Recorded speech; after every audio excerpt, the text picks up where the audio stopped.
And we're joined now by UFC President Dana White, and we'll get right into it. What can fans expect at TD Garden on Sunday night? Well, first of all, a lot of people have probably seen the UFC on TV. It's great on TV, but I'm telling you, it is the most exciting live sporting event you will ever see. Seeing it live is a completely different show. So that. As someone who hasn't seen one live, what happens there besides the fighting? Is there a lot of music and, Yeah, it's almost this roller coaster of emotion throughout the night, because, you have all these different types of fights that happen. And the one thing that we do is we keep the show moving.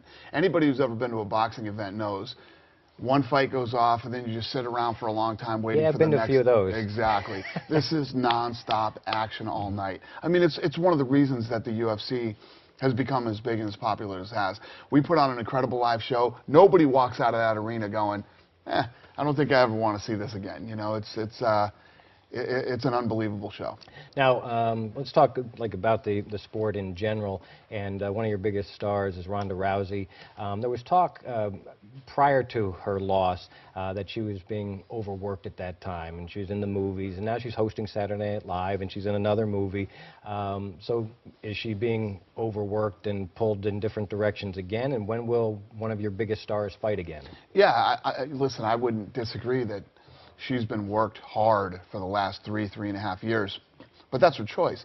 That's what she wanted to do. She is a workhorse, and she is somebody who is one of the mentally strongest people I've ever met, and believed that she could conquer both, the acting and the fighting. And you like her as an ambassador for the sport. The more she does something like Saturday Night Live, the more mainstream everything becomes, and the bigger star she is, the better it is for the sport. Yeah, no matter what happens to her, if she goes on and becomes a movie star or whatever, it always points back to the UFC, so it's never a bad thing. And you got the featherweight champ Conor McGregor, right?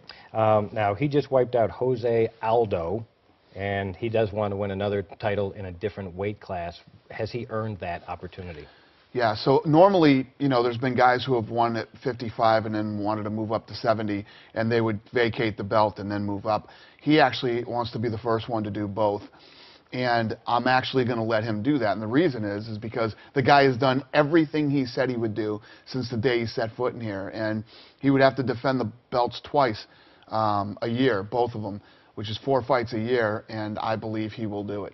Now, locally here, we've been dealing with the issue with Chandler Jones getting into a little bit of trouble with drugs, synthetic marijuana is the report.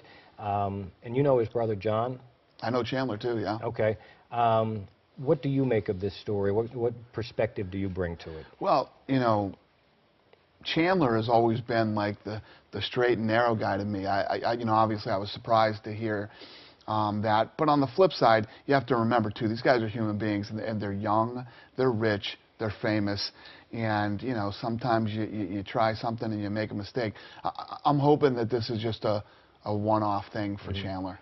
And what is the drug testing policy in the UFC? How diligent are you guys looking for, whether it's recreational drugs or PEDs? It's brutal, actually. It's the most serious drug testing policy in all of sports. We have the drug testing is all done by USADA, and these guys show up at your house at 6 o'clock in the morning, unannounced, and test these guys. So yeah, we have a very serious drug. And why do you do it that way? Is it for the safety of the athletes, or is it for the reputation of the sport? Both. Why are you so diligent? Both. And realistically, listen, if guys in baseball want to take steroids, big deal.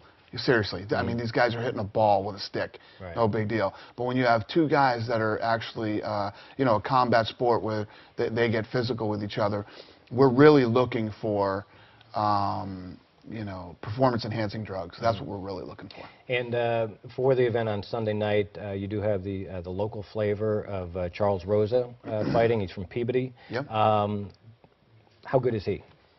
We'll find out. Okay. We'll find out on Still Sunday. Early in his career. Yeah, it's early in his career, and all fights are different, styles are different. Probably the big fight on this card is the bantamweight title, which is the main event. It's the most important bantamweight fight in history because Dominick Cruz, who has been around forever, he's never lost his belt. He got injured and couldn't defend the title, so he was stripped. Going in against T.J. Dillashaw, who has basically beat everybody that Cruz would have had to fight.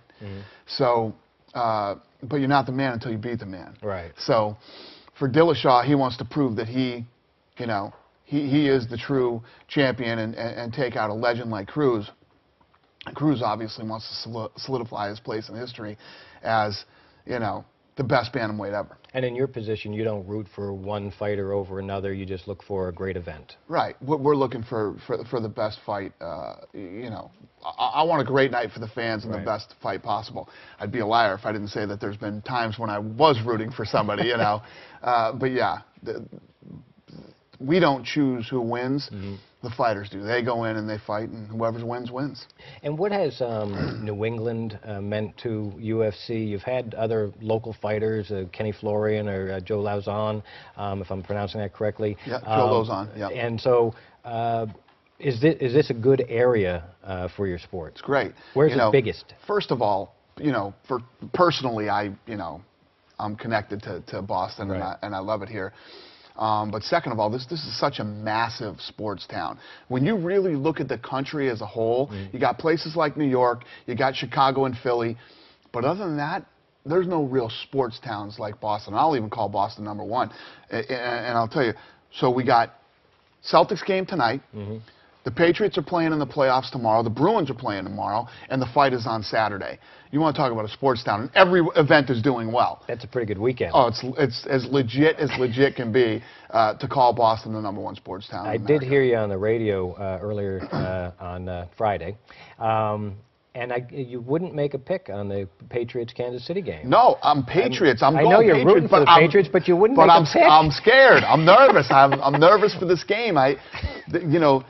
Kansas City looked really good in their last game, and the problem with the Patriots is you don't know who's playing and who's not playing, who's hurt, who's coming. The team that started this season wipes everybody out and goes right to the Super Bowl and wins. Right. But the injury bug is killing us. It's killing us, Right. And it's not anything to do with the Patriots. Just we're having a rough year with injuries. A little bit of bad luck. UFC President Dana White, thanks very much for being with us. I appreciate it very much, and good luck with your event on Sunday night. Thanks for having me. All right.